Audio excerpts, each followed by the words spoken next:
Cette carte antique d'une île que les explorateurs sont en train de visiter nous rappelle à nouveau notre démarche d'exploration du passé à partir d'aujourd'hui vers le passé, et on est remonté très loin lors des émissions précédentes. On va encore jeter un petit coup d'œil sur un problème qui se situe dans un très lointain passé, c'est le problème de la formation des galaxies. L'univers, on le sait, est composé de galaxies. Cette image nous montre un ciel noir avec des taches lumineuses floues. Ce sont des galaxies, un amas de galaxies, et nous savons qu'essentiellement les briques de notre univers, ce sont des galaxies, des amas de matière qui regroupent environ jusqu'à 100 milliards de fois la masse du Soleil. Et la question de savoir comment ces galaxies se sont formées est un des problèmes majeurs de la cosmologie contemporaine. Le problème, il vient de la façon suivante.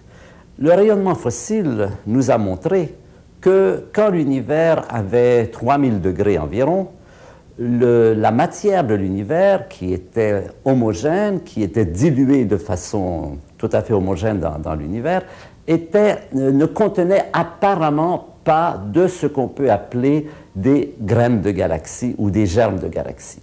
Comment ces graines de galaxies auraient-ils pu se manifester dans le rayonnement fossile? Eh bien, ils auraient vraisemblablement induit des petites différences de température. On aurait vu que d'un point à un autre, la température varierait d'une certaine façon. Le fait, comme je l'ai mentionné, que la température est la même quand on regarde dans différentes directions, avec une précision extraordinaire de l'ordre de 1 sur 10 000, 1 sur 100 000, nous pose problème parce qu'on se dit, à ce moment-là, la matière paraît tellement homogène qu'on ne voit pas comment les galaxies ont pu apparaître, ou plus exactement, comment entre le moment où l'univers était à 3000 degrés, très grande homogénéité, et le moment où l'univers était à, disons, 10 ou 15 degrés, on pense que les galaxies naissent quand l'univers est à peu près à 10 ou 15 degrés. Je vous rappelle qu'aujourd'hui, il est à 3 degrés. Eh bien, comment, entre ces deux températures, comment les galaxies ont-elles pu se former? C'est un problème important en regard des théories que l'on peut faire, dans lesquelles on fait intervenir, par exemple, la force de gravité pour essayer de morceler, de scinder cette purée primitive. Et on s'aperçoit que quand on fait des calculs précis, on n'a pas le temps entre ces deux périodes. Il faut faire appel à des effets supplémentaires, et c'est par exemple toutes les théories contemporaines dans lesquelles on fait intervenir de la matière inconnue, de la matière très rapide ou très lente. Il y a beaucoup d'efforts qui se font dans ce sens-là. On sent très bien que de toute façon ça coince et que c'est un problème qui est à résoudre et qui apparaît de plus en plus grave à mesure que les études du rayonnement fossile, qui nous permettent de vérifier avec une précision d'autant plus grande l'isotropie du rayonnement fossile, le fait qu'il est le même dans toutes les directions, ne nous donnent pas ces granularités qu'on espère trouver avec une précision de plus en plus grande. Alors, il y a un autre phénomène important de l'étude des galaxies, c'est qu'aujourd'hui, on sait beaucoup plus de choses sur leur distribution dans l'espace. J'en ai parlé la dernière fois. J'ai parlé du fait qu'elles ne sont pas réparties uniformément dans l'espace, mais qu'au contraire, elles sont regroupées soit sous forme de filaments, soit sous forme de feuillets, et que pourquoi les galaxies ont-ils cette distribution? On ne le sait pas. C'est quelque chose également qu'il faudra expliquer quand on aura une théorie crédible de l'origine des galaxies. Sur l'écran, en ce moment, vous voyez un peu une représentation avec ordinateur de la distribution des galaxies, et vous voyez qu'au lieu d'être distribuées d'une façon uniforme dans le volume qui est présenté là, elles se regroupent dans ce qui ressemble à des bulles ou des empilements de bulles de savon les unes sur les autres. Ce problème, donc, de l'origine des galaxies, comment ont-elles pu apparaître, comment est-ce qu'elles se sont constituées, pourquoi elles ont cette géographie, cette topologie tout à fait étonnante, et aussi pourquoi, dans certains cas, elles ont des vitesses très grandes par rapport au courant de Hubble. Elles ont des vitesses, des fois, qui vont jusqu'à plusieurs centaines, 500-600 km par seconde. Ce sont des problèmes majeurs de la cosmologie contemporaine.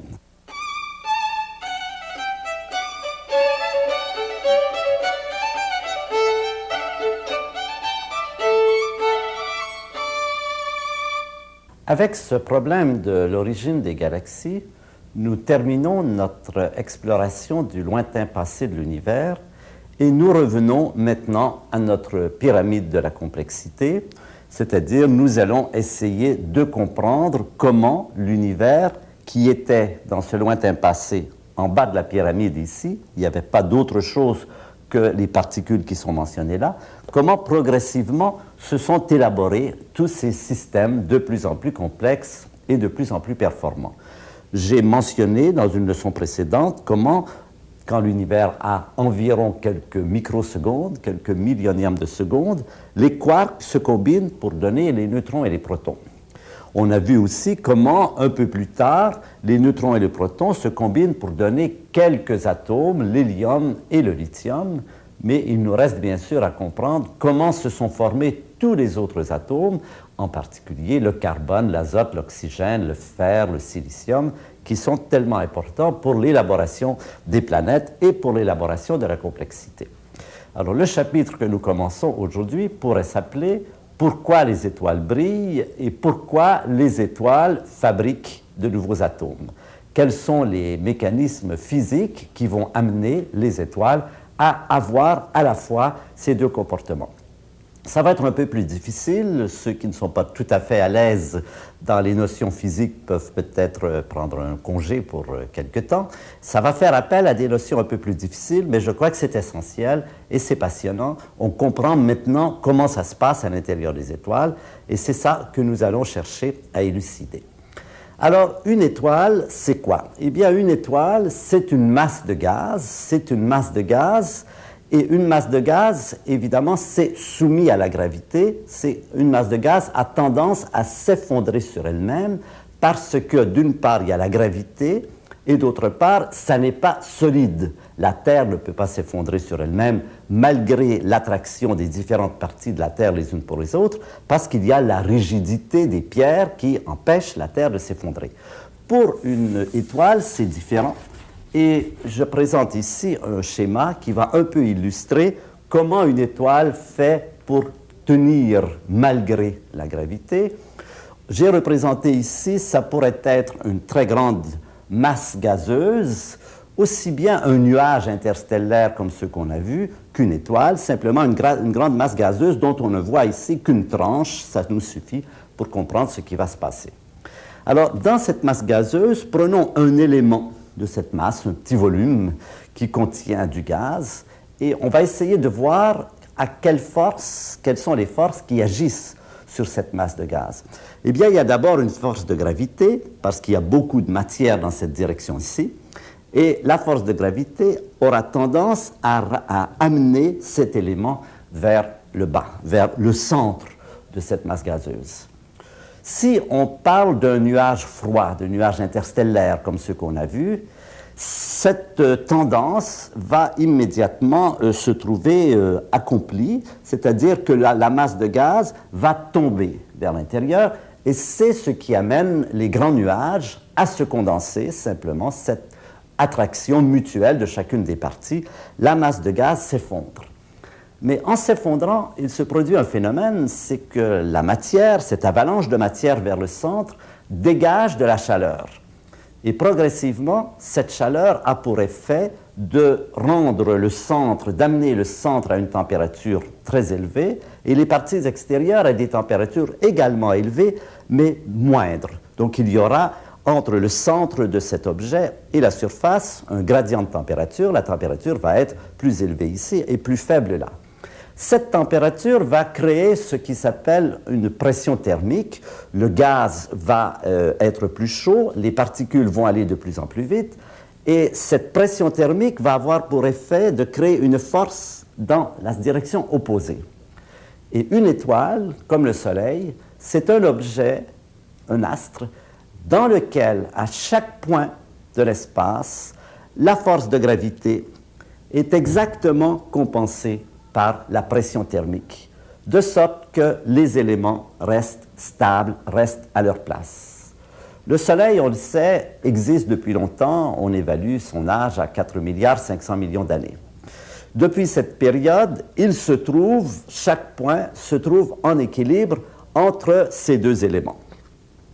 Donc la différence entre un nuage froid, ce qu'on a vu tout à l'heure, et le résultat de l'effondrement de ce nuage froid, c'est que quand le nuage est froid, il s'effondre jusqu'au moment où il devient suffisamment chaud pour que l'effondrement ralentisse et finalement se stabilise précisément au moment où il y a cet équilibre entre la force de gravité vers le bas et la pression thermique vers le haut.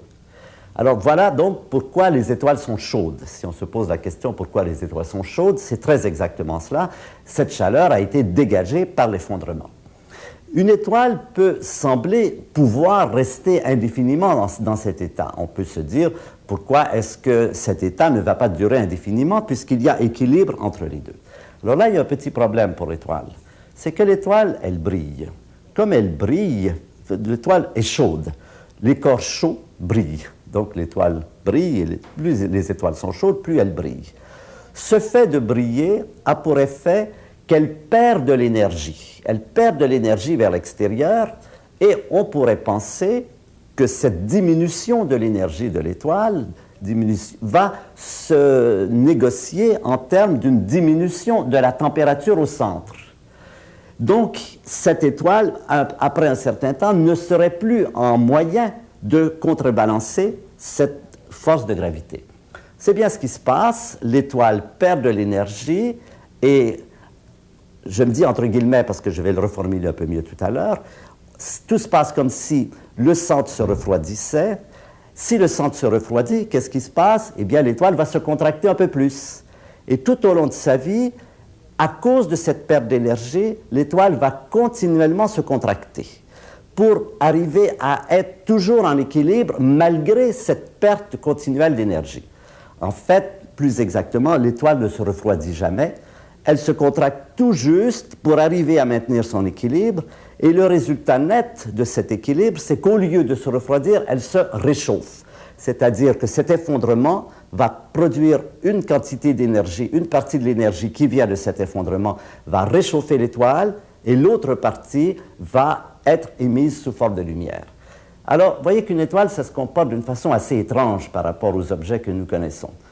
Quand vous chauffez un objet et que vous le laissez dans la pièce où vous êtes, vous savez ce qui se passe, l'objet très chaud va perdre de l'énergie, va émettre du rayonnement, de l'infrarouge, va réchauffer la pièce autour de lui, et en même temps qu'il émet de l'énergie thermique, il se refroidit. Et éventuellement, tous les objets chauds finissent par atteindre la température de la pièce dans laquelle vous êtes. Pour les étoiles, c'est le contraire. Une étoile, c'est un objet chaud, il émet de l'énergie continuellement, mais au lieu que cette émission d'énergie la refroidisse, au contraire, elle la réchauffe. C'est un comportement un peu paradoxal, c'est le contraire de ce qui se passe quand vous avez un petit objet. Pourquoi les étoiles ont-ils ce comportement? C'est précisément parce que la force de gravité est très importante sur les étoiles, et c'est la force de gravité qui amène ce comportement contradictoire. Plus une étoile émet de l'énergie, plus elle se réchauffe. Donc la vie d'une étoile, ce serait, s'il n'y avait pas un autre facteur dont on va parler tout à l'heure, la production de réactions thermonucléaires, ce serait simplement d'abord un effondrement jusqu'au moment où on atteint cet équilibre entre les deux forces, mais cet équilibre n'est pas un équilibre parfait, puisque l'étoile étant chaude, elle continue toujours à émettre de l'énergie, de la chaleur, de la lumière. Émettant de la lumière, elle perd un peu de son énergie. La contraction surcompense cette perte et l'étoile se réchauffe progressivement, diminue de plus en plus de volume et devient extrêmement chaude et extrêmement petite. Donc voilà ce que serait la vie d'une étoile s'il n'y avait pas des réactions thermonucléaires.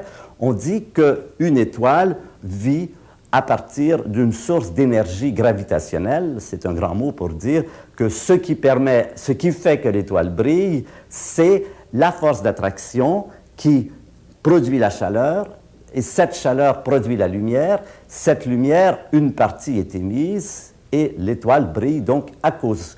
On dit qu'elle puise son énergie dans l'énergie gravitationnelle, dans le puits d'énergie gravitationnelle que constitue sa propre matière. Mais vous comprenez qu'en termes simples, ça veut dire simplement que la gravité l'écrase, que en s'écrasant, elle s'échauffe, et en s'échauffant, elle émet une quantité toujours plus grande de lumière, ce qui l'amène à s'écraser encore plus et à devenir encore plus dense et encore plus chaude.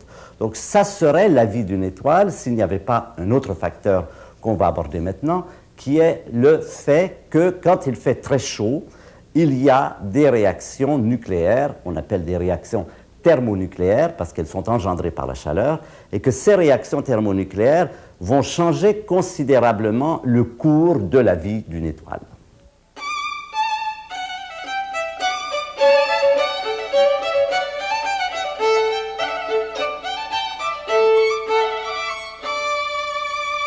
Pour poursuivre notre étude de l'histoire des étoiles, il nous faut revenir sur le sujet des réactions nucléaires. On en a parlé à plusieurs reprises. On voit maintenant sur l'écran un schéma qu'on a vu déjà au tout début, ce qui se passe quand, par exemple, un proton et un neutron se rencontrent pour former un noyau de deutérium ou noyau d'hydrogène lourd. La balance et le fait que les plateaux ne soient pas à la même hauteur nous dit que la jonction du proton et du neutron produit un noyau qui est plus léger que la somme du proton et du neutron. Et la différence de masse est émise sous forme d'un photon que l'on voit s'en aller là-bas et qui emporte avec lui l'excédent d'énergie. Rappelez-vous que en relativité, on a toujours la fameuse correspondance E égale mc2, c'est-à-dire qu'à une quantité de masse correspond une certaine quantité d'énergie. Donc la différence de masse, on dit le défaut de masse du deutérium, du deutéron par rapport au proton et au neutron, est émise sous forme d'un rayon gamma qui s'en va dans l'espace. C'est précisément ce qui va chauffer les étoiles. Cette énergie qui va être émise au moment où des réactions nucléaires vont se passer dans les étoiles, cette énergie qui est émise au centre des étoiles, sous forme de rayons gamma de grande énergie, va se dégrader progressivement à mesure que ces rayons gamma vont être absorbés puis réémis successivement tout au long de leur parcours vers la surface de l'étoile. Quand ils arrivent à la surface du Soleil, par exemple, ce sont des photons jaunes et c'est pour ça que le Soleil nous paraît comme une étoile jaune. Donc, aspect fondamental des réactions nucléaires, on met ensemble deux nucléons ou deux noyaux et on obtient un noyau plus lourd qui est la combinaison des deux premiers, mais qui est moins massif que la somme des deux précédents. Ça s'est passé, par exemple, on a vu de telles réactions quand on a parlé de la nucléosynthèse primordiale, quand on a vu comment l'hélium est formé à partir des protons quand l'univers a quelques minutes d'âge. Ça va se produire aussi dans les étoiles, ça va être aussi la source d'énergie des étoiles, mais dans les étoiles, c'est un petit peu plus compliqué. Pourquoi? Parce qu'il n'y a plus de neutrons. Les neutrons sont des particules qui se désintègrent en un temps assez court, environ 1000 secondes. Il n'y a pas de neutrons libres dans l'univers. Les neutrons qui existent, c'est ceux que nous fabriquons dans les accélérateurs, ou bien dans les collisions de rayonnement cosmique, ou bien dans les réacteurs. Au centre du Soleil, il n'y a pas de neutrons, il n'y a que des protons. Et cela va être la cause des problèmes que nous allons rencontrer. Cela va jouer un rôle très important dans le cours des événements qui vont faire la vie des étoiles. Alors pour cela, je vous présente les atomes, quelques atomes tels que nous les connaissons. Vous reconnaissez ici l'atome d'hydrogène, un proton et un électron.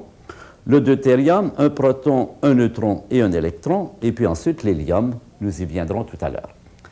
Au centre des étoiles, il fait très chaud et les atomes d'hydrogène sont ionisés, ce qui veut dire que les électrons sont arrachés et nous avons une sorte de soupe de protons et d'électrons mélangés. C'est la collision de deux protons qui va créer un noyau plus lourd. Là, au moment où deux protons se rencontrent, un des protons peut se transformer en neutron, et à ce moment-là, le proton et le neutron se joignent pour donner un deutérium. Donc, vous voyez la différence. Dans le Big Bang, c'était proton sur neutron. Dans le Soleil, c'est proton sur proton. c'est l'approche, c'est la collision entre deux protons qui va être responsable de la formation, de la première étape de la formation de noyaux plus lourds. Alors, le problème, bien sûr, c'est que les protons sont chargés. Et comme les protons sont chargés, ils ont une charge positive, ils se repoussent. Et ils ne vont pas s'approcher aussi spontanément que les protons et les neutrons.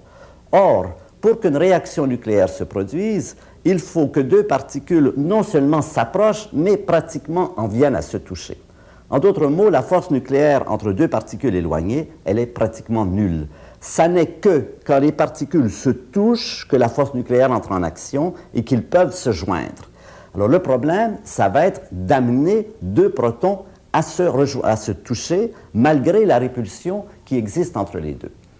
Quel va être l'agent qui va les amener à s'approcher? C'est la vitesse. Si deux protons ont des vitesses très faibles, ils vont s'approcher jusqu'à une certaine distance, puis ils vont repartir. S'ils arrivent avec une vitesse assez grande, ils vont s'approcher un peu plus avant de repartir dans des directions opposées ou des directions, enfin, de s'éloigner à nouveau. Si les vitesses sont très grandes, ils peuvent arriver à se toucher et dès qu'ils se touchent, ils accrochent. C'est comme si la colle nucléaire entrait en opération au moment où les deux protons se touchent. Alors, vous voyez que dans une étoile comme le Soleil, ou n'importe quelle étoile, seuls les protons qui arrivent les uns sur les autres avec une vitesse très grande ont une chance d'entrer en collision, de se toucher, de réagir et de former des éléments plus lourds. La même chose va se passer pour tous les autres noyaux, mais ici, voilà ce qui se passe. Les noyaux qui vont vite, les protons qui vont vite, peuvent se toucher et accrocher. Alors, la vitesse des particules va être très importante pour moduler le rythme des réactions thermonucléaires, c'est-à-dire pour dire combien d'énergie est dégagée à un moment donné.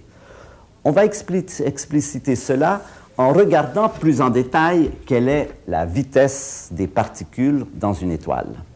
Ce que vous avez ici, c'est la vitesse des particules et ici, le nombre de particules ayant cette vitesse. À une température donnée, le nombre de particules ayant une vitesse donnée est donné par cette courbe ici, qui s'appelle une courbe de Maxwell-Boltzmann. Ce sont les deux physiciens qui ont découvert quelle est la distribution des particules à une vitesse, à une température donnée. Eh bien, à une température donnée, donc, il y a un maximum de particules qui ont une certaine vitesse qui est là, et puis il y a une très grande queue ici qui s'étend très loin, et il y a une fraction de plus en plus faible de particules qui atteignent des vitesses de plus en plus grandes. Cette courbe n'est pas tout à fait la même en fonction de la température, elle a la même forme, mais elle se décale. Alors, par exemple, si j'augmentais la température au centre du Soleil, j'aurais une courbe qui monterait peut-être comme ceci et qui ensuite descendrait beaucoup plus loin. Donc, vous voyez, ça c'est l'élément essentiel, la fraction de particules qui vont vite, suffisamment vite pour que les protons entrent en collision, augmente avec la température. Alors, d'une façon plus précise, on a mis ici, cette courbe bleue ici, nous donne la probabilité que deux protons entrent en collision à une vitesse donnée. Alors, vous voyez que si les vitesses sont très faibles, il y a très peu de chances que deux protons se rencontrent. Ils vont, au contraire, s'éloigner avant d'arriver à se toucher. Mais plus la vitesse augmente, plus la probabilité de collision et de rencontre et de collision et de jonction et de formation de nouveaux noyaux est grande. Donc, première courbe ici, probabilité de fusion ou de réaction nucléaire en fonction de la vitesse. Cette probabilité augmente avec la vitesse. Deuxième courbe, quelle est la distribution de vitesse à un moment donné dans une étoile? C'est cette courbe de Maxwell-Boltzmann. La plupart des particules n'ont pas du tout des vitesses suffisantes pour avoir des réactions nucléaires, mais une fraction, la queue de la distribution de Maxwell-Boltzmann, une fraction de ces particules ont précisément cette possibilité. Alors, les particules qui vont rentrer en réaction, c'est un combiné des particules qui vont vite et des particules qui ont une probabilité suffisante. Et on a présenté ici ce pic ici, c'est ce qui s'appelle chez les physiciens, les astrophysiciens, le pic de Gamow, Gamov, c'est toujours notre fameux Gamov qu'on a vu à plusieurs reprises, le grand astrophysicien russe. C'est lui qui a calculé la première fois que les particules qui vont avoir des réactions nucléaires, ce sont les particules qui sont situées dans cette courbe en cloche. Ce sont les particules qui vont assez vite pour que la probabilité de collision soit suffisamment grande pour qu'il se passe des collisions à l'intérieur d'une étoile. Alors, si on reprend notre histoire de l'étoile qui se refroidit, qui se contracte, qui se réchauffe, ce qui va se passer, c'est qu'à mesure que l'étoile se réchauffe, le nombre de particules qui vont être en mesure d'avoir des collisions nucléaires va devenir de plus en plus grand. Et à un moment donné, ces réactions nucléaires vont dégager vont dégager beaucoup d'énergie. Et quand l'énergie dégagée par ces réactions nucléaires va compenser tout à fait la perte d'énergie de l'étoile par le fait qu'elle brille, eh bien, la contraction va s'arrêter. Elle va s'arrêter. Il n'est plus nécessaire pour l'étoile de compenser sa perte d'énergie par des contractions encore continues. Elle peut, à ce moment-là, arrêter de se contracter et se fier ou confier, si on veut, aux réactions thermonucléaires, le soin de compenser la perte d'énergie. Alors, c'est une seconde phase de la vie des étoiles. Première phase, elles se contractent jusqu'au moment où elles deviennent suffisamment chaudes pour que les réactions nucléaires soient en mesure de compenser les pertes d'énergie. Et à ce moment-là, elle va s'installer dans ce qu'on appelle une phase nucléaire. C'est, par exemple, le cas de notre Soleil. De façon plus précise, notre Soleil s'est effondré pendant une période qui a duré environ 15 millions d'années, jusqu'à atteindre les températures qu'il a maintenant, températures qui sont de l'ordre de 16 à 18 millions de degrés au centre. Au centre du Soleil, il y a ce phénomène de fusion, de collision de noyaux qui donne des noyaux plus lourds. Et l'énergie qui est dégagée par ces réactions est suffisante depuis 4 milliards 500 millions d'années. Le Soleil, on dit, vit sur ses réserves d'hydrogène, c'est-à-dire qu'il brûle progressivement l'hydrogène qui est au centre, brûlé au sens nucléaire, il le transforme en hélium. En fait, il y a quelques autres réactions, on va voir ça tout à l'heure. Il y a quelques autres réactions qui font que le Soleil transforme son hydrogène en hélium. Et pendant cette période, il est stable, il ne bouge plus, il ne se contracte plus, il ne se réchauffe plus. Cette période qui existe depuis donc 4 milliards 500 millions d'années va durer encore 5 milliards d'années jusqu'au moment où il aura épuisé ses réserves d'hydrogène. En ce moment, le centre du Soleil, c'est à peu près 50% hydrogène, 50% hélium, c'est-à-dire qu'il a transformé environ 50% de son hydrogène en hélium, et c'est la réaction donc qui lui permet de durer dans cette phase. C'est très important par rapport évidemment à l'apparition de la vie sur la Terre, parce que s'il n'y avait pas eu ces réactions nucléaires, pour arrêter cet effondrement du Soleil, le Soleil aurait continué à s'effondrer sur lui-même et aurait épuisé toutes ses réserves d'énergie de gravité en une période qui est de l'ordre de 30 à 40 millions d'années, bien sûr beaucoup trop courte pour permettre l'évolution de la vie sur la Terre. La vie sur la Terre a mis environ 3 milliards 500 millions d'années à atteindre le niveau qu'elle a maintenant. Elle a pu s'élaborer dans des conditions tranquilles, c'est-à-dire des conditions stables, avec un Soleil dont la température change très peu, précisément parce qu'il y a ces réactions thermonucléaires qui ont stabilisé le Soleil et qui lui ont permis de rester comme il est depuis donc 4 milliards 500 millions d'années.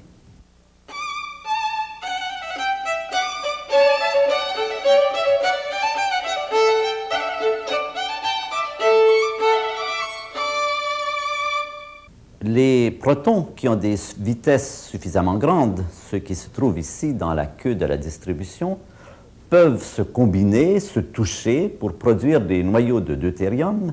Et on va voir maintenant ce qui se passe après cette collision.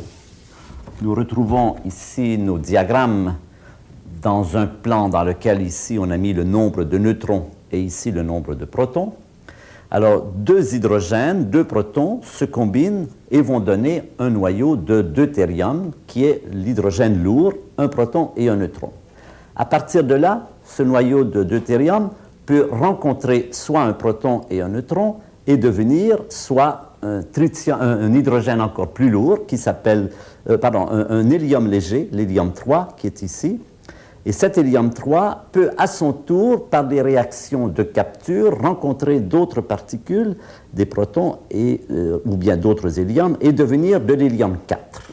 Alors c'est comme ça que dans le Soleil, l'hydrogène se transforme en hélium avec production d'un petit peu de lithium.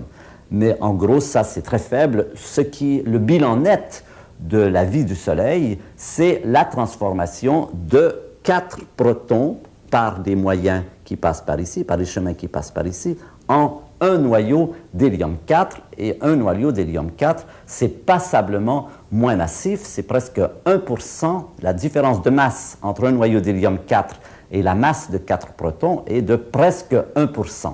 Et cette différence, donc, se transforme en lumière, et c'est la source d'énergie du Soleil depuis 4,5 milliards d'années. Sur le diagramme suivant, on va voir la même chose, mais d'une façon plus schématique. Ça va nous permettre de comprendre un peu mieux ce qui se passe quand une étoile, comme le Soleil, se forme. Voilà le temps ici, et voilà la lumière émise par le Soleil. Au début, le Soleil était relativement pâle, faible, son éclat était faible, et la contraction du Soleil l'amenait à augmenter sa température tout en se réchauffant à l'intérieur.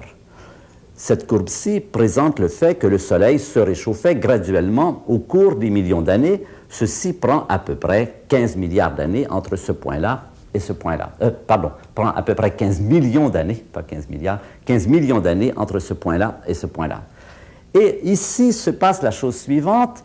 La température du Soleil devient suffisamment élevée pour que suffisamment de protons soient en mesure, parce qu'ils vont suffisamment vite, de rencontrer d'autres protons et de s'y combiner pour former de l'hélium, d'abord du deutérium puis ensuite de l'hélium, de sorte que la quantité d'énergie nucléaire dégagée par ces réactions croît rapidement. Et cette courbe bleue ici, c'est le fait que, à mesure que la température augmente, le taux de réaction nucléaire, donc la quantité de lumière venant d'origine nucléaire, croît très rapidement. Et à ce moment-là, le Soleil, ça c'est sa courbe de lumière, mais la contraction, l'énergie qui est émise par la contraction va diminuer et va être remplacée par le flux d'énergie d'origine nucléaire. Donc, chapitre d'énergie gravitationnelle, la source gravitationnelle diminue, ce qui veut dire que le Soleil se contracte de plus en plus lentement, et les réactions nucléaires prennent en charge l'émission de la lumière du Soleil, et ça dure pendant un certain temps. Ici, on ne sait pas du tout à l'échelle, puisque cette durée va être au total d'environ 10 milliards d'années. En ce moment, on est déjà depuis 5 milliards d'années dans cette région. On a déjà transformé à peu près la moitié de l'hydrogène en hélium, mais on voit bien que cela aussi ne va pas durer indéfiniment, puisque cette transformation d'hydrogène en hélium va épuiser la réserve d'hydrogène qu'il y a au centre, et après cet épuisement, il n'y aura plus d'hydrogène. Donc, les réactions nucléaires vont ralentir progressivement quand l'hydrogène aura diminué. Les réactions nucléaires vont rediminuer.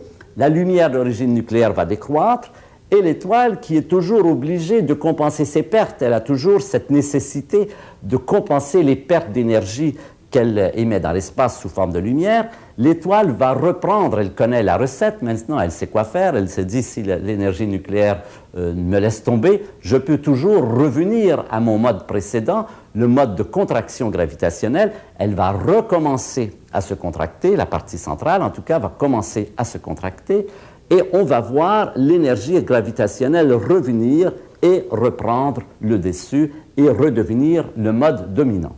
Donc vous aurez bien compris qu'il y a deux modes d'énergie possibles pour une étoile. Un mode gravitationnel qui impose que l'étoile se contracte, un mode nucléaire qui ne demande pas qu'elle se contracte puisque l'énergie peut venir des réactions nucléaires, mais qui exige la transformation d'un élément en un autre élément, hydrogène en hélium. Et quand cet élément est épuisé, l'étoile revient à son mode de contraction gravitationnelle, c'est-à-dire qu'elle recommence à se réchauffer et la température au centre recommence à augmenter. Alors voilà l'ensemble pour un observateur extérieur. Ce qu'il voit, c'est que la température croît continuellement, l'énergie émise, la luminosité la lumière, l'éclat de l'étoile croît continuellement, mais il voit que dans cette partie ici, ça va très vite, 15 millions d'années environ, puis ça s'arrête et ça va très lentement pendant toute cette partie, simplement le moment que les réactions nucléaires se produisent, et ça continue ici. Lui ne sait pas à l'extérieur qu'on a changé de mode de production d'énergie, qu'on est passé d'un mode gravitationnel à un mode nucléaire. Ce qu'il voit, c'est un ralentissement dans l'éclat de l'étoile à mesure que le temps passe. Ce qu'on va voir, c'est que cette séquence gravitationnelle, nucléaire gravitationnelle, va se produire plusieurs fois pendant la vie de l'étoile. Et nous allons maintenant essayer de comprendre pourquoi il y a des chapitres successifs de génération d'énergie nucléaire dans une étoile.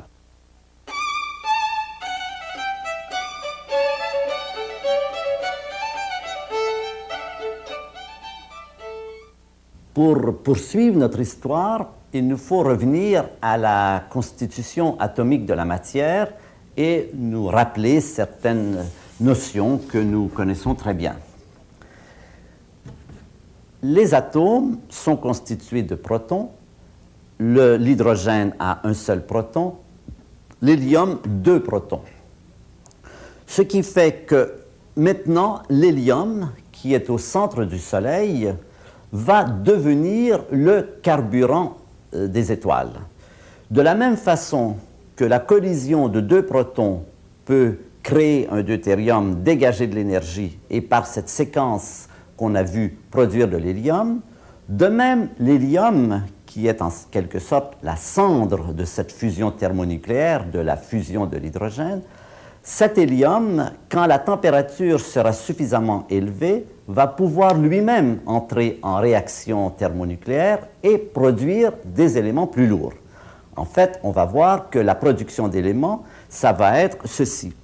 2 héliums qui entrent en collision donnent un élément qui s'appelle le beryllium, mais c'est un beryllium qui est instable, qui n'existe pas, qui se dissipe rapidement.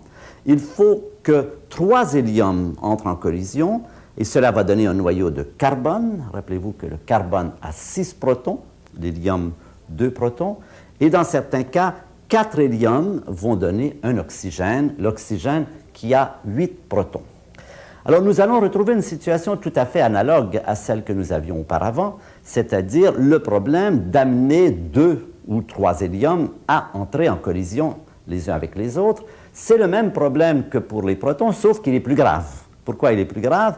Eh bien parce que la répulsion électrostatique entre 2 héliums est beaucoup plus grande que la répulsion électrostatique entre 2 protons, puisque les protons n'ont qu'une seule charge, un seul proton, et l'hélium en a 2.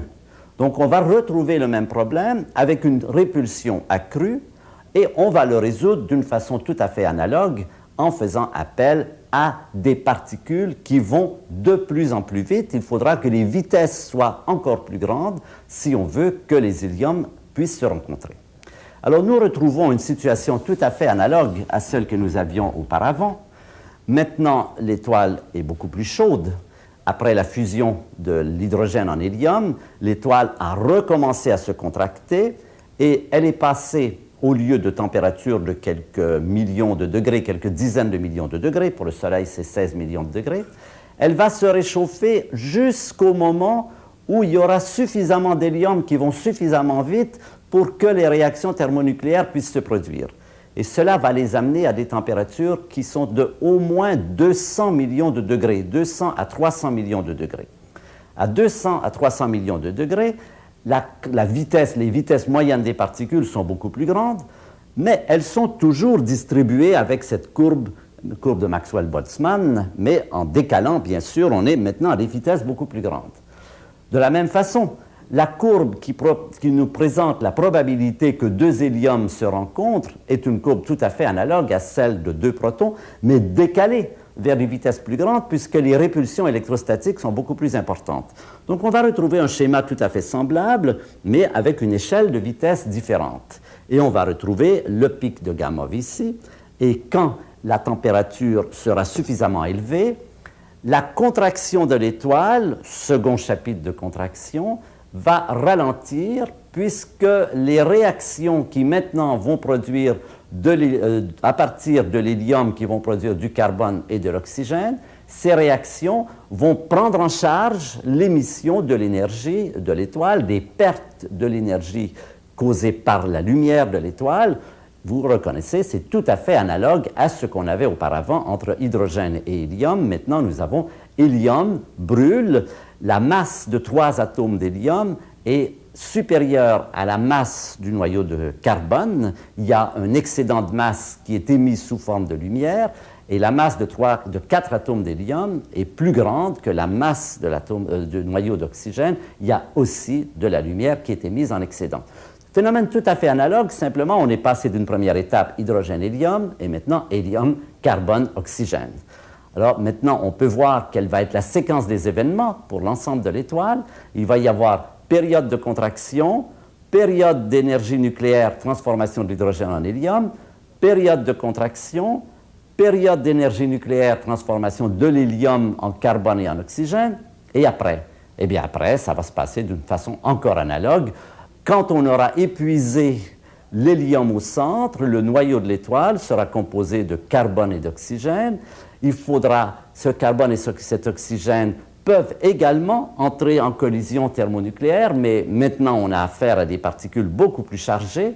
Les particules, le carbone c'est 6 protons et l'oxygène 8 protons. Évidemment, la répulsion électrostatique entre ces particules est encore plus grande. Ça veut dire que l'étoile devra avoir atteint une température beaucoup plus élevée, qui est de l'ordre de 800 millions de degrés, avant que le carbone et l'oxygène entrent eux-mêmes en réaction et donnent des noyaux plus lourds, qui sont l'azote, pardon, pas l'azote, le sodium, le magnésium, l'aluminium, le silicium. Et ça va se reproduire encore plusieurs fois. Donc la vie d'une étoile, c'est une alternance de séquences de contraction gravitationnelle jusqu'à ce que la température soit suffisante pour que les protons puissent brûler. Et quand les protons sont transformés en hélium, nouvelle contraction jusqu'à ce que l'hélium puisse brûler. L'hélium brûle à des températures plus élevées parce qu'il est plus chargé. Et puis nouvelle contraction quand l'hélium est épuisé et que nous avons du carbone et de l'oxygène. Et ce carbone et cet oxygène ne peuvent brûler qu'à des températures beaucoup plus élevées. Alors une étoile, donc, va avoir cette séquence de chapitres d'origine d'énergie gravitationnelle, nucléaire, gravitationnelle, nucléaire. En fait, ce qui va se passer dans l'étoile, c'est un petit peu plus compliqué. Prenons une étoile, par exemple, qui est en train, au centre, de brûler du carbone et de l'oxygène en quelque chose de plus lourd, comme le magnésium. Eh bien, autour de ce noyau de carbone et d'oxygène qui brûle, il reste de l'hélium qui a été formé auparavant, et comme la température décroît à mesure qu'on se déplace vers l'extérieur de l'étoile, cet hélium n'est pas encore brûlé, ou bien est en train de brûler, et se transforme en carbone et en oxygène, et un peu plus loin, on a de l'hydrogène en train de se transformer en hélium. Donc les étoiles prennent progressivement une structure en pelure d'oignon, si on veut dire, dans laquelle la température centrale fait brûler les éléments plus lourds, comme par exemple carbone-oxygène, et un peu plus loin, c'est l'hélium qui se brûle en carbone-oxygène, et un peu plus loin, l'hydrogène qui brûle en hélium. Voilà donc la structure d'une étoile à mesure qu'elle vieillit, qu'elle progresse dans ce qu'on peut appeler sa carrière nucléosynthétique. Et vous voyez que les étoiles, précisément grâce à cet accroissement de température, vont être amenées à produire des noyaux, des éléments chimiques de plus en plus lourds tout au long de leur vie. Ça, c'est un élément fondamental de notre histoire. Les étoiles sont le lieu où se produisent les noyaux. Ces noyaux se produisent grâce aux réactions thermonucléaires, et ces réactions thermonucléaires sont engendrées par le fait que l'étoile est chaude et que ces réactions peuvent compenser les pertes d'énergie de l'étoile.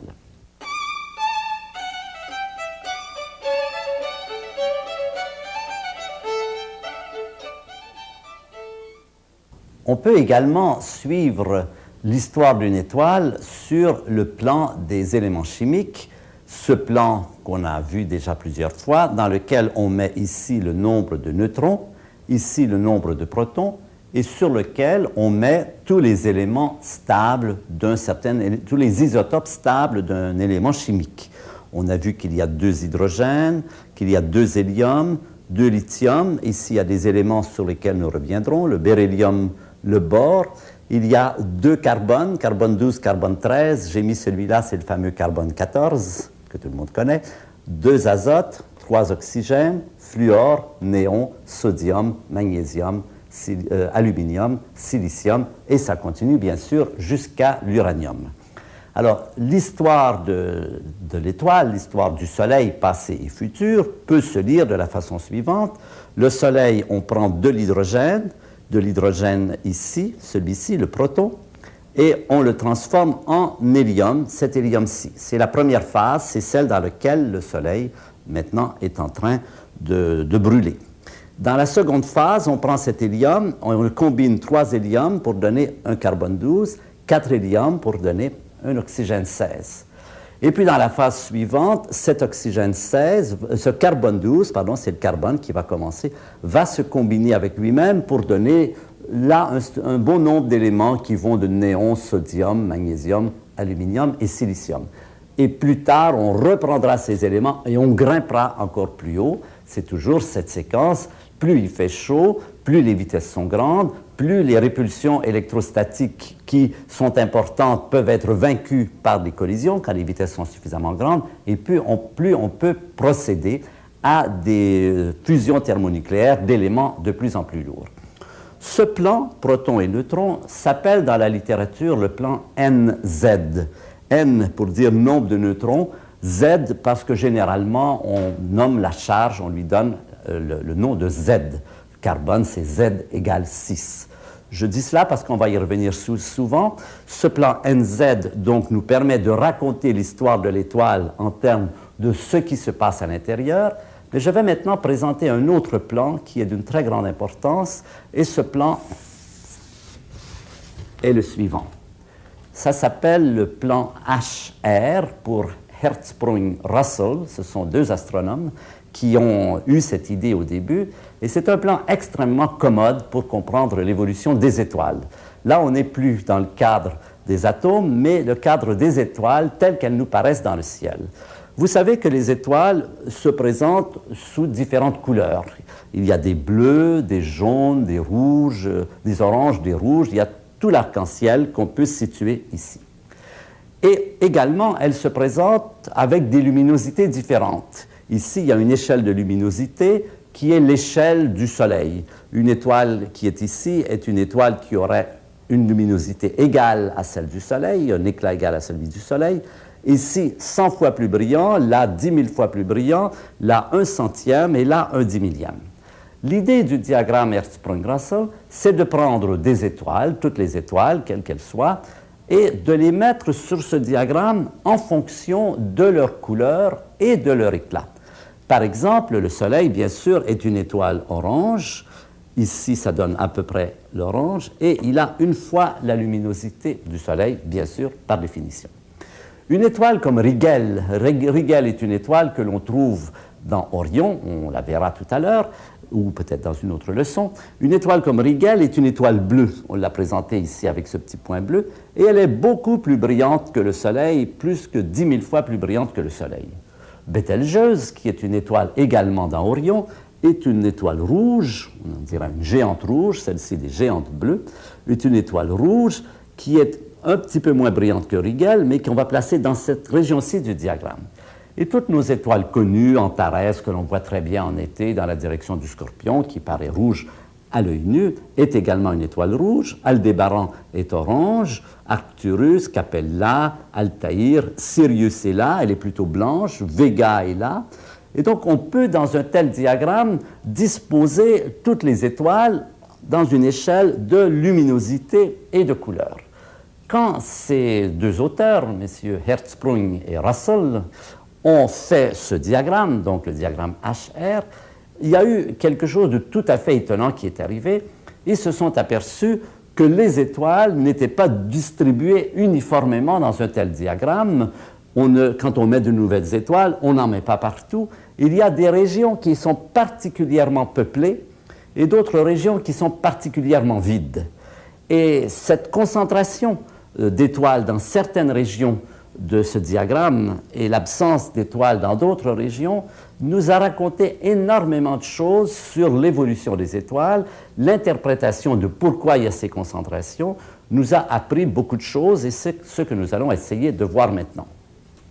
Alors, quand on met beaucoup d'étoiles maintenant, quand on met des milliers d'étoiles, non pas seulement quelques-unes comme j'ai fait là, mais des milliers et même plus d'étoiles, dans ce même diagramme, couleur, les astronomes ont ces noms O, B, A, F, G, K, M, mais ça représente simplement une gradation en couleur, et en luminosité, toujours la luminosité du Soleil, eh bien, on s'aperçoit que les régions qui sont le plus peuplées sont d'abord une sorte de bande qui descend comme ceci, que nous allons appeler la séquence principale ou la série principale. En fait, presque 90% des étoiles du ciel sont situées dans une bande qui part ici du violet vers le bleu, le blanc, le jaune et l'orange, mais dans une bande relativement étroite. Et puis, il y a aussi un autre groupe d'étoiles qui est situé dans cette région que nous allons appeler les géantes rouges. Elles sont très lumineuses et elles sont rouges, rouge sombre, rouge plus clair, rouge sombre, orange et jaune. Voilà la deuxième région très peuplée. Une troisième région que nous appelons ici la bande horizontale et une sorte de filet qui va descendre jusqu'ici et qui va arriver dans un groupe d'étoiles que nous allons appeler les naines blanches. Les naines blanches, pourquoi? Parce qu'elles sont surtout dans la région blanche et qu'elles sont de très faible luminosité. On a beaucoup de difficultés à les voir. Il faut des télescopes très puissants pour les voir. Alors voilà donc les grandes familles, les grandes séquences de familles qui existent dans notre monde stellaire. La série principale, les géantes rouges, la bande horizontale et ce filament qui va nous amener au domaine des naines blanches. Alors, pourquoi? Pourquoi les étoiles sont-elles concentrées dans ces bandes plutôt que réparties uniformément? Eh bien, en gros, on peut dire que les étoiles qui sont dans cette bande centrale, ce sont les étoiles qui sont occupées à transformer leur hydrogène en hélium. Les étoiles comme le Soleil, les étoiles comme Sirius, comme bien d'autres étoiles, bien qu'elles aient des luminosités différentes, en sont toutes à ce stade de leur existence, après une période de contraction gravitationnelle, elles sont à ce stade où elles sont assez chaudes pour que l'hydrogène au centre brûle et se transforme en hélium. Et je vous ai mentionné que cette transformation prend énormément de temps. C'est de beaucoup ce qui prend le plus de temps dans la vie d'une étoile. Une étoile typique qui passe 90% de son existence. Et le fait donc qu'elle y reste très longtemps a pour effet que beaucoup d'étoiles s'y trouvent à un moment donné, et donc cette très grande concentration qui s'appelle la série principale ou la séquence principale. Je vous ai mentionné comment, quand l'hydrogène est épuisé, l'hélium lui-même, après un réchauffement, peut devenir du carburant, les cendres deviennent du carburant quand les températures sont suffisamment élevées, et le groupe des étoiles qui se trouve en ce moment occupé à transformer son hélium en carbone et en oxygène, ce sont les géantes rouges. Alors ça peut paraître contradictoire de les appeler des géantes. Le noyau central est beaucoup plus petit puisque la masse, la densité, l'étoile s'est contractée beaucoup, mais pour des phénomènes à cause de phénomènes que je ne peux pas expliquer, l'atmosphère de l'étoile s'est gonflée considérablement et cela devient des géantes rouges. Donc voilà tout le groupe des étoiles qui transforment l'hélium en carbone et en oxygène. Et puis ensuite, les phases suivantes, transformation de carbone en éléments plus lourds, et ça continue, on va voir, jusqu'à la formation des noyaux de fer. Cette séquence se produit jusqu'à la formation des noyaux de fer. Ces étoiles qui sont dans des états plus avancés sont quelque part ici, le long de cette bande horizontale, dans ce coin-là. Donc ça, c'est la région où c'est beaucoup plus avancé. Et puis ensuite, il se passe un autre phénomène, c'est que certaines étoiles, qui sont des étoiles relativement petites, n'arrivent jamais à se réchauffer suffisamment pour arriver à produire des éléments très lourds. Et en fait, elles se replient sur elles-mêmes parce qu'elles n'ont plus que l'énergie de la contraction gravitationnelle. Elles se replient sur elles-mêmes et elles forment ce qu'on appelle les naines blanches. Donc, toute l'histoire des étoiles, en fonction de leur masse, en fonction de leur température, en fonction de leur âge, est illustrée sur ce diagramme d'Hertzsprung-Russell encore une fois, transformation de l'hydrogène en hélium ici, transformation de l'hélium en carbone et oxygène dans cette région des géantes rouges, période ultérieure un peu mélangée dans cette région, et puis étoiles qui n'ont pas pu, parce que leur masse n'est pas suffisante, atteindre les températures requises pour accéder au stade plus avancé, comme la fusion du carbone et de l'oxygène, vont se retrouver dans ce coin des naines blanches. Alors ce diagramme va nous servir à illustrer ce qu'une étoile fait dans sa vie. Par exemple, ici, nous avons une sorte d'instantané. Vous regardez le ciel, vous voyez des étoiles qui sont ici, donc qui sont en train de transformer l'hydrogène en hélium, d'autres étoiles qui sont en train de transformer l'hélium en carbone-oxygène, en éléments plus lourds, et des étoiles qui se refroidissent, faute d'être capables d'avoir accès à leur source d'énergie nucléaire. On va aussi, dans ce même diagramme, lire l'histoire d'une étoile, c'est-à-dire on va prendre une étoile donnée, et au long du temps, au cours du temps, si on suit son parcours, on va la voir aller successivement dans ces différentes régions. Cet aspect de l'histoire d'une étoile dans le diagramme Hertzsprung-Russell est ce que nous allons décrire dans la prochaine leçon.